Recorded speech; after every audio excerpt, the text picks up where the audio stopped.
अक्सर अपनी बातचीत के दौरान हम बहुत बार ऐसे शब्द बोला करते हैं जैसे कि कुछ हद तक या एक तरह से या एक दृष्टिकोण से।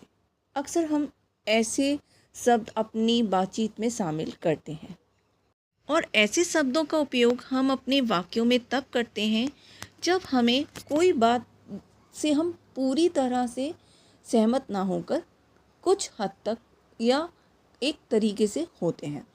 कि कुछ एग्जाम्पल्स हैं। कुछ हद तक मैं उससे सहमत हूँ।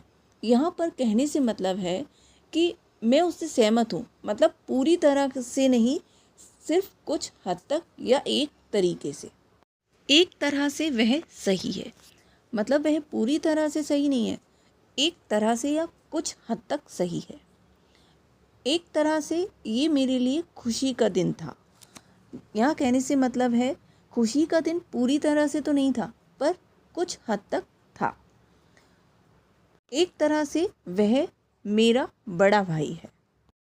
जब कभी भी हमारे सेंटेंसेस में ऐसे शब्द शामिल होते हैं एक तरह से, एक दृष्टिकोण से या कुछ हद तक, तब हम इनके लिए एक फ्रेज़ का यूज़ करते हैं, वो है इन अ वे। और इसका यूज़ जब कभी भी हमें सेंटेंस में करना होता है तो इसके लिए सबसे पहले हमें इन अ वे फ्रेज़ का यूज़ करना होता है और इसके बाद सेंटेंस का। जैसे कि कुछ एग्जाम्पल्स हैं इसके।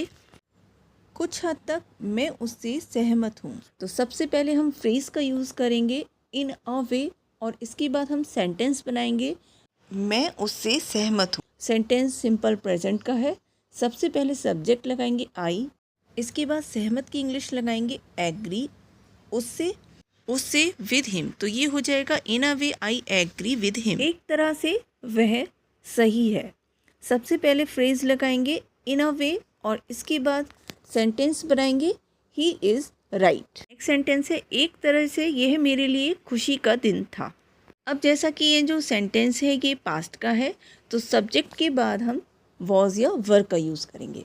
सबसे पहले फ्रेज़ लगाएंगे इन अ वे, इसके बाद इट लगाएंगे और इसके बाद वॉज लगाएंगे। इट के साथ वॉज का यूज़ होगा और इसके बाद हैप्पी डे फॉर मी। एक तरह से वह मेरा बड़ा भाई है। सबसे पहले फ्रेज़ लगाएंगे इन अ वे और इसके बाद वह मेरा बड़ा भाई है, ही इज़ माई, बड़े भाई के लिए लगाएंगे एल्डर और भाई ब्रदर, तो ये हो जाएगा in a way he is my elder brother. Last में एक सेंटेंस आपके लिए है जिसे आप फ्रेम करेंगे। सेंटेंस एक तरह से वह उसका दोस्त है। आई होप आज की क्लास आपको अच्छी लगी हो और इससे कुछ आपको सीखने को मिला हो। यदि आज की क्लास आपको अच्छी लगी है और इससे कुछ सीखने को मिला है तो चैनल को लाइक शेयर सब्सक्राइब करना ना भूलें। मिलते हैं नेक्स्ट क्लास में फिर से एक नए लेसन के साथ।